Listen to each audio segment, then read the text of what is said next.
I'm good, man. Thanks so much for having me. And I'm really sorry about the delay as well. Fucking what a nightmare of a day I've had already. It's all right, mate. Whereabouts are you? Telford, Telford, born and okay. raised. Is that Midlands, yeah? It's almost West Midlands, but I don't like to get this lumped in with the rest of the West Midlands, like the Brummies and the Black Country lot, because like we're slightly more posher. That's the way I sell it to everyone else. That's the way I tried to sell it to Pete Doherty not long ago, but didn't work out as I planned. So you say you've been in court. Is that part of your job, obviously? Yeah, I'm a criminal defence solicitor. Okay. Because I hope to one day be Pete Doherty's criminal defence solicitor. Might not be as tough a job these days as it once was. Oh, it's not so bad. You can do a lot of things on link. Oh yeah, sorry, I thought you realised what you meant with Pete. Well, I don't know. I mean, hopefully he's keeping his nose clean. No pun intended. yeah. But yeah, cheers for getting in touch, mate. Yes, like the things you mentioned about, like being in a band and stuff back in the day, and different stories about seeing bands. Like, what were you doing there back in the noughties? Yeah, so I mean, I was born in '89, so I was about 16. I was basically like year 11 when I discovered good music, because like when I was 12, 13, it was like all about Eminem and 50 Cent and shit like that. Are we okay to swear, by the way? Or do you want me to be all right, mate, yeah. Watch my language? I do listen to the pod, but I always forget whether we have swearers. And I know Gemma from Baby Shambles was like a bloody sailor on shore leave, wasn't she?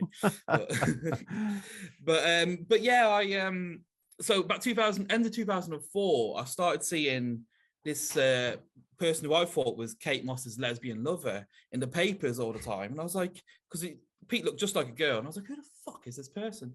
Anyway, long story short, I was told to record Newsnight one night, and I saw Pete Doherty playing music when the lights go out, and I thought, the bro, he's like poetry, and like I was 16 at the time, and I thought, that's it. I'm going to be this person. I'm going to just take this and run with it and just be the biggest fanboy I could ever be. So yeah, got really into Pete, into his music and his poetry, not so much the Class A drugs. Not my thing, unfortunately. But yeah, and then seeing like Baby Shambles live, I think the first gig I ever went to was their Shrewsbury gig on the 1st of October 2005. I remember dates like an idiot. I'm like Rain Man or whatever. But I saw them back in October 2005, and that was the infamous gig where they got raided afterwards. I think, what's his name? Ronnie Joyce was talking about it on the pod not long ago. And yeah, that's the one where everyone got arrested and searched, and Pete got arrested and then taken up to Telford police station. So if you mention Pete Doherty in Telford, the first thing they'll ever say is, oh my God, he's the guy who went to Telford police station 15, 20 years ago. So, but yeah, that was the first thing I ever went to. Kind of felt head over heels from there. So I went to see Shambles again the year after when they came to Birmingham. And that's, I suppose, where my love of indie kind of just went wild, because that gig was the Holloways, the Noisettes, and the Holloways were just, I mean, I think you told me to look into what my favorite band or album was of noughties. I'm going to take this right now. I've had a lot of thinking. I've had a lot of thought about it. And I'm going to say, So This Is Great Britain by the Holloways, one of the best albums of that decade, definitely, because they were so good live. They had the fiddle, they had Rob Skipper, it had just everything. So, but yeah, and then we went to see the Holloways, and then the Wombats supported them. The Wombats just went fucking huge, and they still are quite massive, aren't they? And then it was like kind of like a conveyor belt of going to see a band, having a really kick-ass like support band, and then just kind of falling down these rabbit holes of like pre-YouTube like sensations. And yeah. So indie music is like it's my jam. It's like the fucking best thing. Like, it's what kept me going. It's what made me be the criminal defense solicitor I am today. Yeah, fair play, mate. So you said you gave being in a band a go at some point. When did that happen? Yeah, so obviously after seeing Baby Shambles, you thought, well, I want to do this. I want to, get people jumping up and down in unison, the crunch noise that everyone makes when you got a real foot stomper. So I started a band with my mate. We were called Ricochet, which I'm pretty sure there's millions of other bands called Ricochet, but I thought I've never heard that cool before, name. to be fair. Yeah. In fact, we initially called ourselves Withdrawn because I thought, oh, withdrawal, heroin withdrawals, cool kind of reference. They were like, no, we're not a bunch of junkies, man. We're like indie ska punk kind of thing. But yeah, so I in a kind of dishumble brag, we were quite big in Telford. We played all the local venues, and Telford's a tiny town, and the only real club they had was like this kind of metal kind of mosh kind of pub. But we played there all the time. We as much as like 18 to 20-year-olds could do, like just going around and obviously original music, and it sounded a bit like Baby Shambles, but a bit like Green Day and a bit like Real Big Fish or something like that. And yeah, but I'll be honest, one of the funniest stories I remember from that decade is I was working at this clothes shop when I was about 17 called Madhouse. I don't know if you remember Madhouse. They used to be everywhere. They'd have this big discount furniture, clothes kind of store. And this old woman was my manager, and she was like, what do you do after work? And I was like, I'm in a band. I'm in an indie band. She was, what's that? It was an indie rock band. Yeah. We play all around, and we're trying to get big. And she was like, she had a little thing. She was like, I'd love to see your band live because I've always wondered what Indian rock is. Wow. I was like, it's not Indian rock club, it's indie. It's indie landfill. Get it right. I didn't last very long at that job, to be fair. Wonder if there is a genre called that though. Oh, probably, but no, no sitars, just guitars. Although as a person of color, you always get asked, "Are you the bass player, or are you the?" They never want to accept that you're the frontman guitar player singing as loud as you can, kind of thing. Is that what you're doing then? Yeah. Yeah, I was the Pete Doherty of the band. I always wanted to be the Pete Doherty of the band, minus the drugs. No tram lines on my arms or anything like that. Right.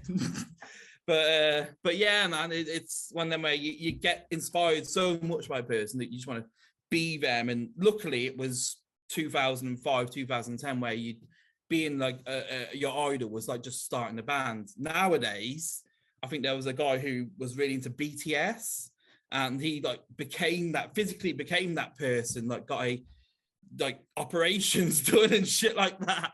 I think the closest I ever got was getting the Libertine tattoo, which every indie fanboy ever has, and then that's about it. Oh wow! When did he get that then? 2009. My mate had just become a tattoo artist, and I was like, so I got what every single person got back then, which was I got my name done on my leg, because, well, if you ever get amnesia, Jason Bourne kind of thing, then of course you're going to want to know who you are.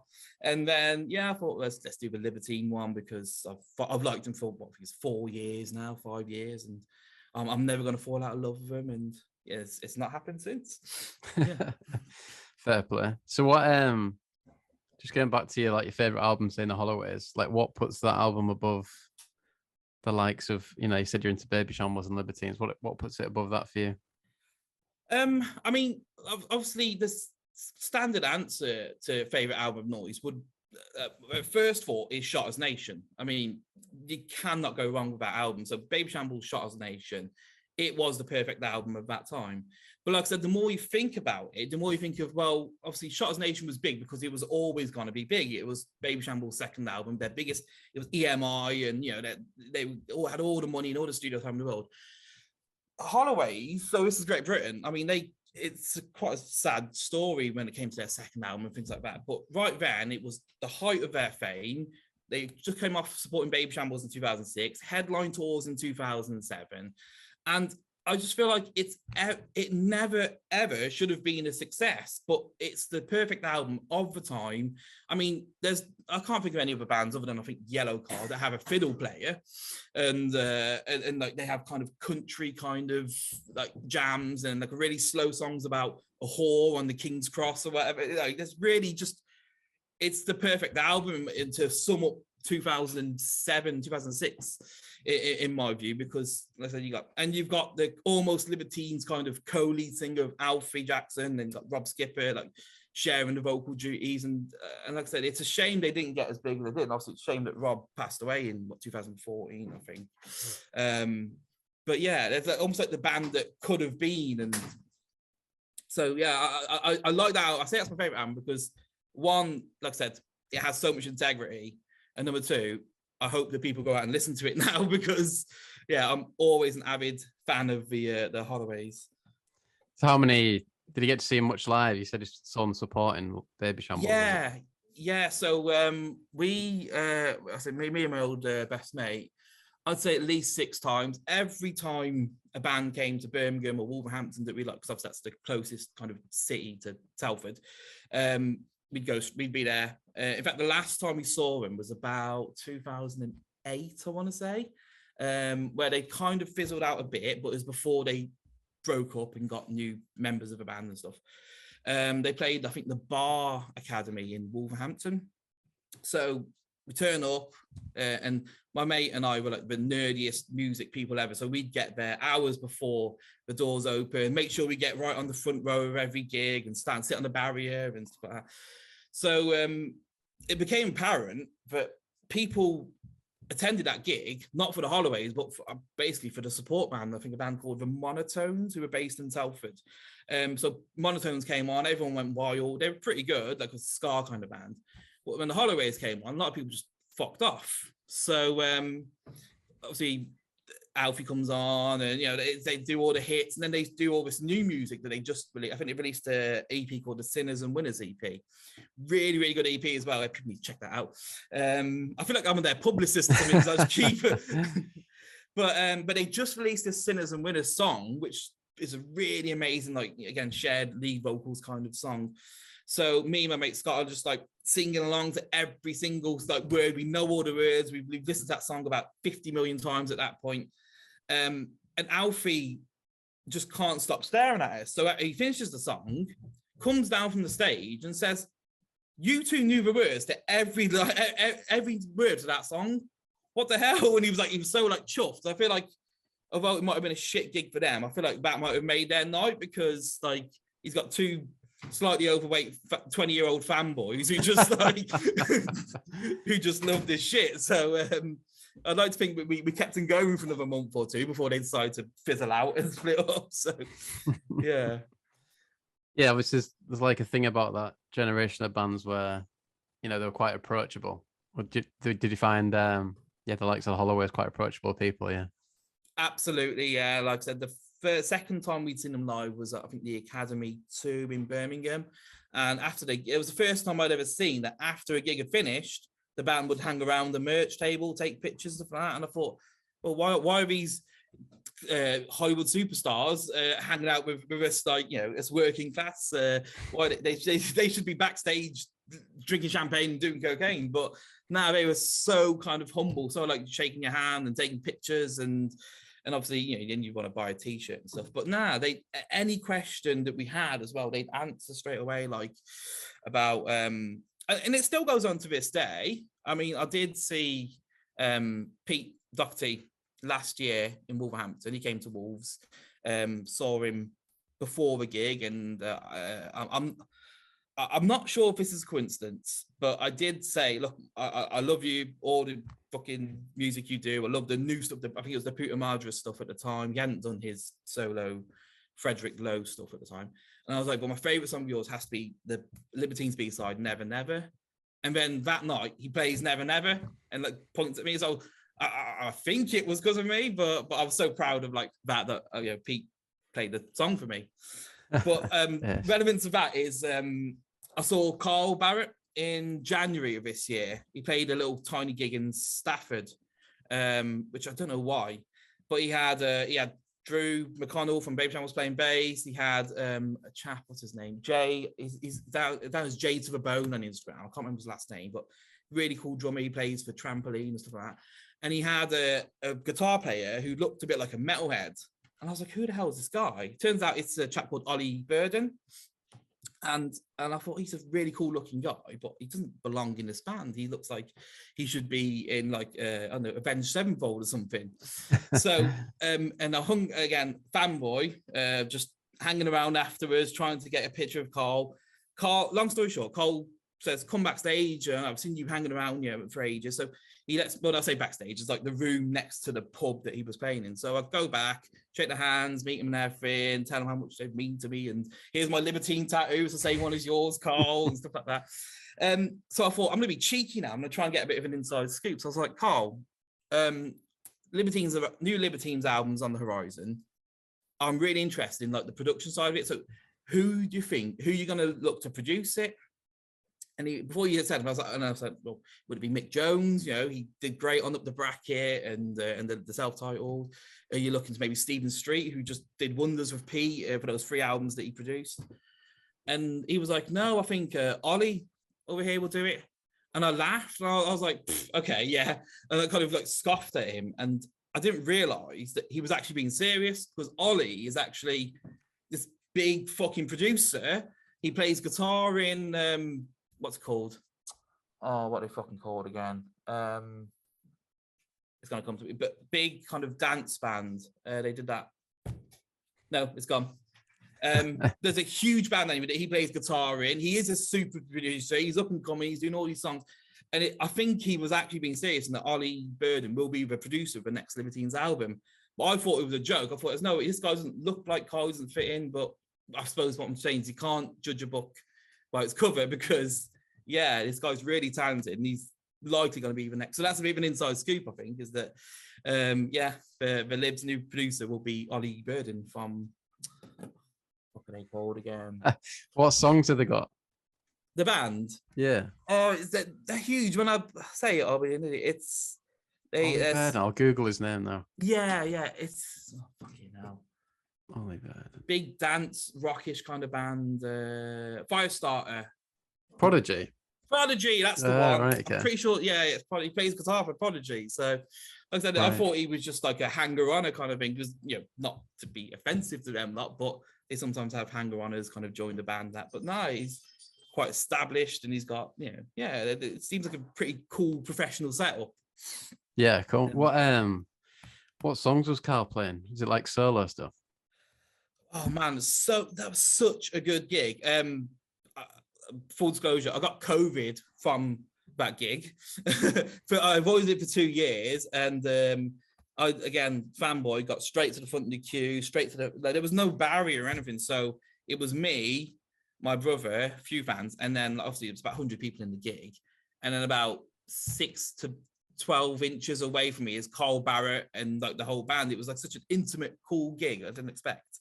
But set list wise, he did all the hits. He did the Lib stuff, Death on the Stairs, Vertigo, stuff like that. Did a bunch of Dirty Pretty Things stuff. Again, humble brag, but he was saying, oh, any recommendations, any suggestions? And I shouted out Truth Begins, because I always loved that second Dirty Pretty Things album. And he went and fucking played Truth Begins from that album. So I was so happy that he played that for me as well. And he did a bunch of new stuff as well. But I've not heard it since. So I think he's probably got a solo album on the horizon. But that band was so tight. Like I said, you've got Drew McConnell from Baby Shambles.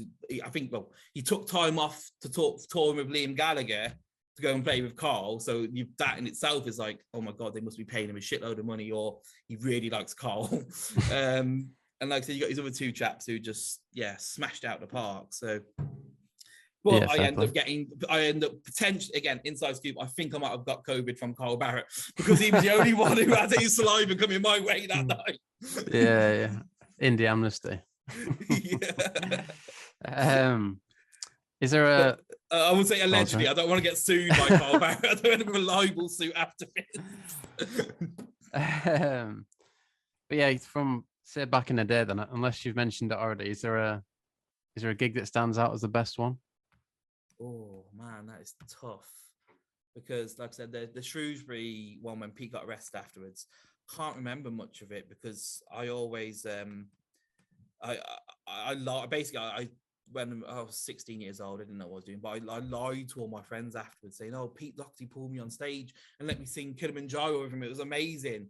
That was a lie. He was putting people on stage back then, but the closest I got was I crowd surfed, got dropped on my head on the barrier and can't remember fuck all from that. But I do remember Alan Wass supporting. He was fucking amazing and he's a genius in his own right, as per one of your last guests who I think did a whole show about Alan Wass, didn't he? And then, like I said, there's the 2006 one where Shambles was supported by Holloway's and the Noisettes, and the woman from the Noisettes ended up dislocating her shoulder at that gig. She was like, for half of her last song, jumps on a drum kit, falls off, smashed her shoulder, and then had to kind of be rushed off. So every gig I think I've been to there's been some kind of drama there. I'm not sure if I'm like just a bad omen to all these indie bands like responsible for. But I would have to say the sorry to interrupt, man. 2007's Birmingham Arena show that Baby Shambles did, I think would have to be the best one because Pete was on top form. It was an arena gig, but they were clearly it was very intimate. I don't think it was sold out or anything. The View supported, Jolene and the Jing Jang Jong supported. They were a fucking great band. They were. I don't know. They just fizzled out, didn't they? But that has to be my favorite because it was Baby Shambles at their highest, most commercially successful, and they did all the hits. Brought on Drew brought on the double bass, playing There She Goes, and like there was intimate bits and really cool bits. So yeah. Baby Shambles at the Birmingham NIA 2007. I think it was the 27th of November 2007. Oh wow, 6 in the memory. Yeah. Okay, then yeah, obviously, I'm always interested in people's like local indie nights when they were growing up. Was there one in Telford? We tried to start a few. Again, a bit of a kind of story. It involves a bit of drama, but. That I saw on MySpace back in the day, because in MySpace, remember MySpace? You had to code in your backgrounds and shit like that. Well, on our we were following a band who did this thing where it was like the ultimate dance or ultimate indie night or something like that, or ultimate something.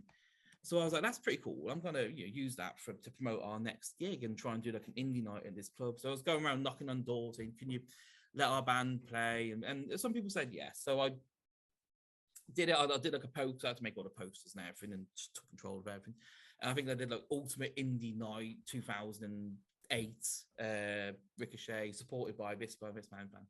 All of a sudden, I get a private message on MySpace saying, "Who the fuck do you think you are?" I'm like, okay. And like, you stole our trademarked Ultimate Indie Night. This is our trademark. We're gonna sue you for what we got. And I was like, oh. But obviously I'm 18, 19 at the time, so I'm not taking any shit. I've got nothing to lose. I'm like, fuck you and the horse you rode in on. You can't trademark the word ultimate. And then had this huge kind of like back and forth where they were threatening to come to our gig and take the money directly from the door and things like that. But where was this? Where were they from? Were they from Telford as well or not? They were from Telford as well. It was just so ancestral, I think. Tell is the words used with Telford because everyone knows everyone. But yeah, these chaps, I think it came down to this. They said, okay, we'll settle. We want 10% of your door. And I think I ended it by saying, I'll give you 10% of my foot up your ass and we'll leave it at that. But yeah, no, sorry, just to answer your question. The indie like kind of rock nights, they came and they went. We tried to organize them, it didn't really stick, and then some other people like tried to get tried to organize, and we played a bunch of them.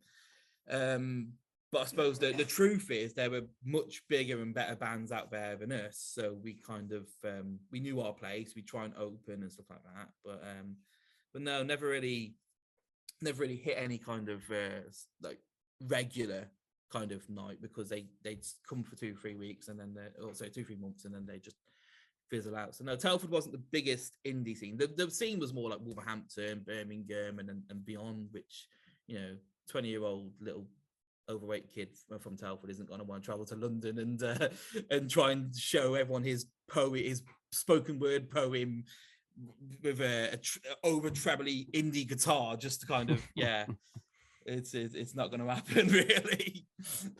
But I bet it's must be a decent place to live for like getting to different gigs that are like being quite central in the country, I guess.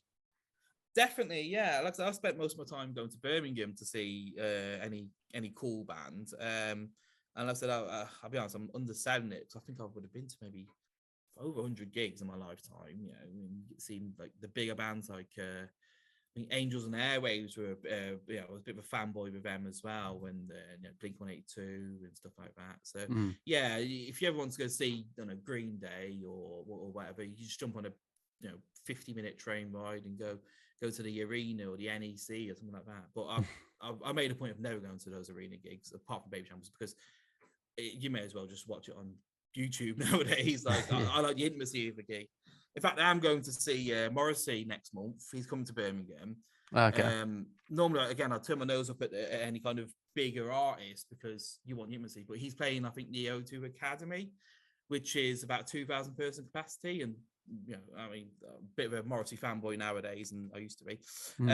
So I can't like turn up the opportunity to go see Morrissey with 2,000 other people as opposed to 20,000 other people in one of the arenas or whatever. But nah, I don't know what he's done with his controversial views and Britain First, but he gets a pass from me. That's all I'll say. I'm going to give him a pass because I love his fucking music and he's so much better solo than he was with the Smiths. And I've always been a big Morrissey guy. But his tickets are cheap, are they? Oh, definitely, yeah. I mean, I think we paid about £20 back in the day to see Baby Shambles, and now it went up to like 30 to 40 quid. Morrissey, I think, going up to about 40, 50 quid. So yeah. Yeah, I thought it might be. Yeah. So can't argue with those prices, I suppose. I suppose I'd argue it's necessary with the the money that's around these days for musicians. I don't know. What about your songs then? Did you record any songs back in the day? We did like kind of DIY as much as we could on a £500 laptop, which back in the day, which when you turn it on it sounds like a jet engine taking off because it's 2008 and we didn't have cool things, didn't have GarageBand back then, or we probably did, but we were an Apple people. So we had like a MySpace, had about 3 or 4. We had an EP which I think we called it the Pirate EP, and I've got about 10 to 15 songs on my iCloud playlist or whatever, which I was really proud of, but the other members of the band was kind of like, nah. But we had this really, we were a bit of a one-hit wonder in Telford. I would happily say we had this song called The Deal, which sounded a bit like we kind of ripped off a song called Mother Mary by the Foxborough Hot Tubs, with lyrics about my mate losing his first love because she'd broken his heart. So we did this really cool, like kind of jingly jangly like song. But I don't think we helped ourselves because we won like a cool, funny comedy bit to it. So really cool song, like bouncing up and down, kind of catchy lyrics and everything, with a really cool chorus. And then at the end of a recording, we all shout "bitch" and then flush a toilet. So because we recorded the whole song in my mate's toilet in his ensuite because he was quite posh. So that was as far as like our recording process was. Mate's room, he records the drums, and then we do our guitars directly into a laptop, and then record the samples of the toilet, through the laptop microphone. Have you got that anywhere? Say again. Have you got can you listen to it anywhere? Oh no. In fact, I probably have a SoundCloud out there with some stuff. I'm trying to think now.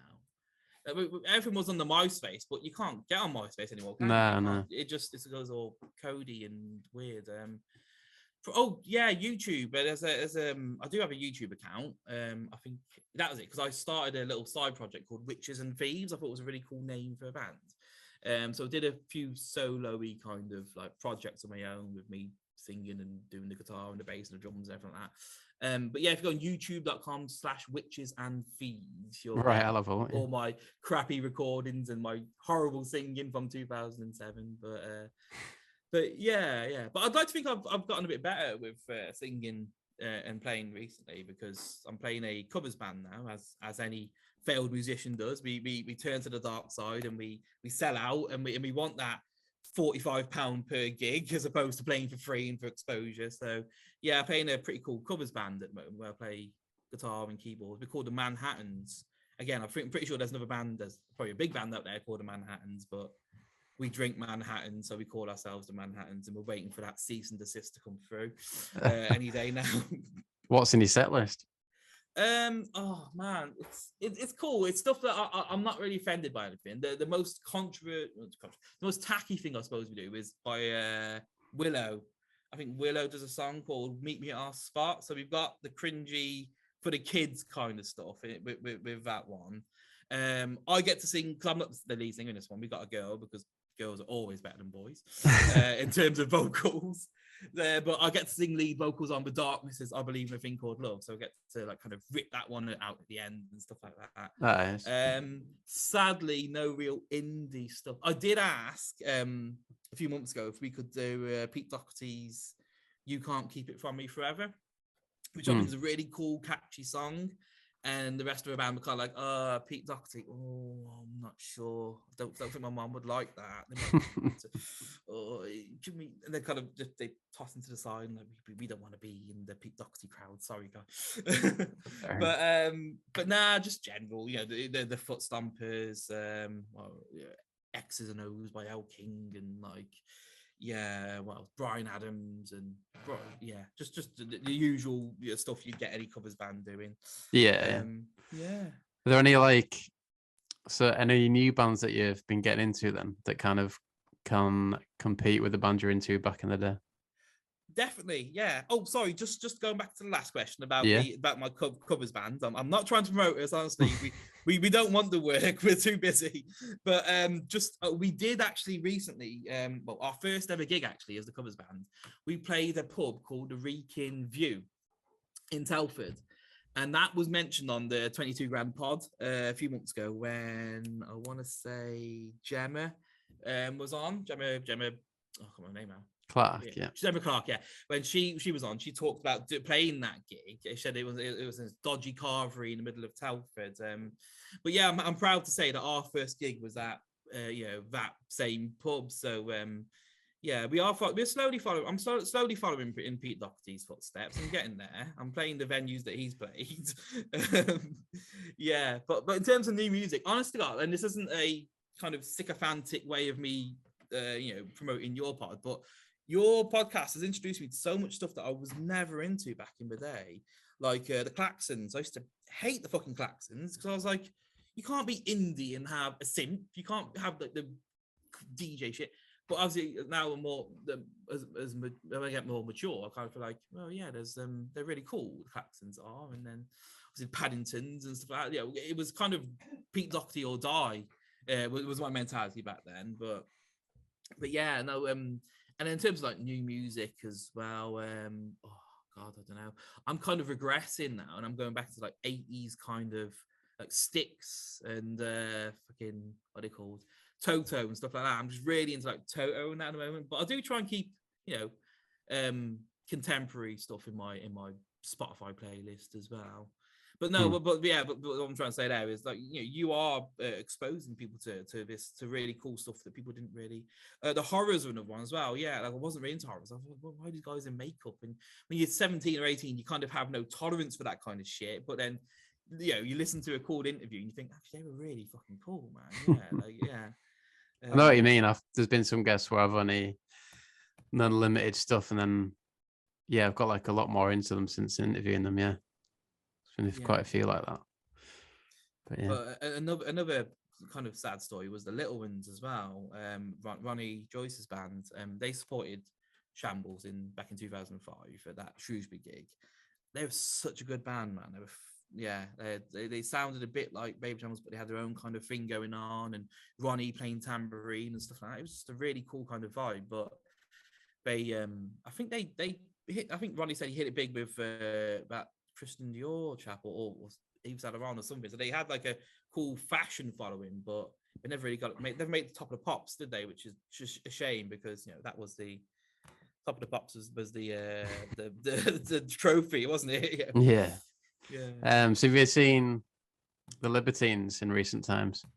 I've only ever seen them once, because when they reformed back in 2010, it was Reading, and I thought I don't want to go to a festival to see a band because you get all the arseholes festivals, and then they did like an arena tour in like 2015 when they released that third album, and I thought, oh, don't want to go to an arena, you get the arseholes. So anyway, they ended up playing the O2 Academy in Birmingham in 2019, 14th of December 2019. Remember the fucking dates. Yeah, honest to God, it was like dreams come true kind of thing. They played every hit, even the more obscure things like the Ha Ha Wall and a Campaign of Hate and really cool shit like that. Yeah, and they're on top form, and yeah. So I've seen the Libertines once, but I feel like once is enough, because until they release a new album and they do more kind of, you know. But they see, I've seen them on Facebook and Instagram and YouTube's, their latest gigs, and they seem to be going in a bit more of the obscurity, which is, again, I've always been a big fan of. You know, I like the commercialization of some bands, but I also like their roots, and they seem to be playing like the whole like Plan A and the B-sides and stuff. But yeah, yeah, I saw him on the Up the Bracket tour recently. Did you see it? Did you manage to see him? Yeah, enjoyed it. Yeah, cool, man.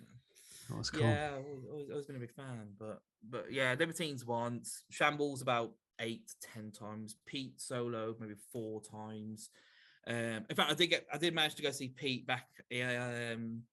Okay, I'm going to bring this date, but I want to say 23rd of March 2009.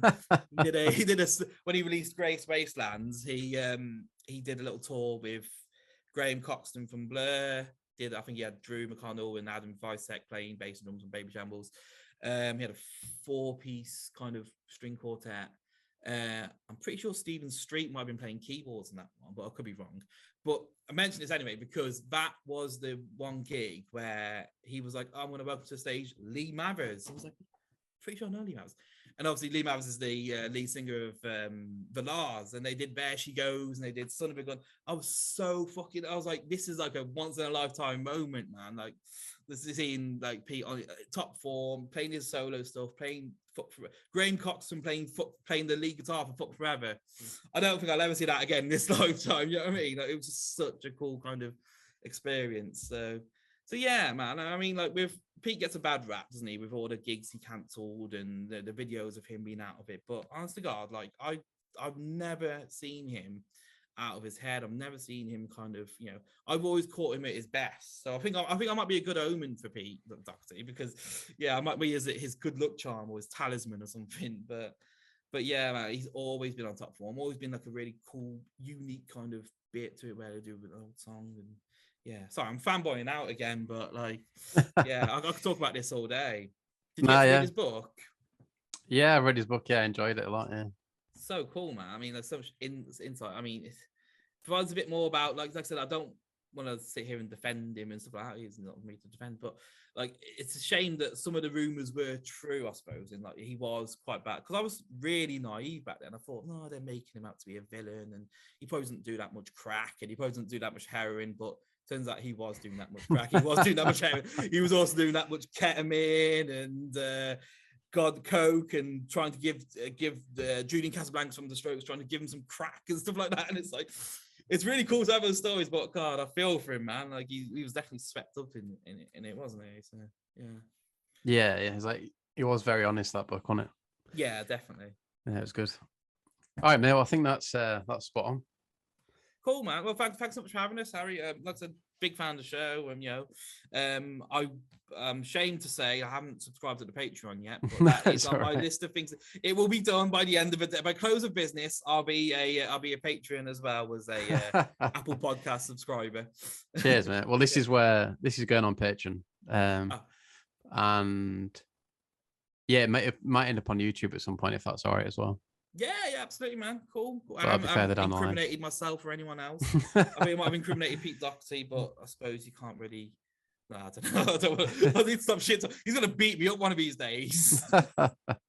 I did say to Carl. Sorry, lastly, I did say to Carl Barrett when I spoke to him at that last gig. I said, "Look, man, you were really, really cool. I love the show. Honest to God, one of the best gigs I've ever been to." I said, "Just FYI, I saw Pete 4 months ago in Wolverhampton. He was good, but he was on his own. He was just him and acoustic guitar." I was like, I was like, if I had to rate the two of you, I think you were so much better than Pete. I was like, but please don't tell him that, because he will beat the shit out of me, won't he? And he was like, yeah. He was like, I want Turnham. 20 Carl Barrett, Basingstoke, yeah.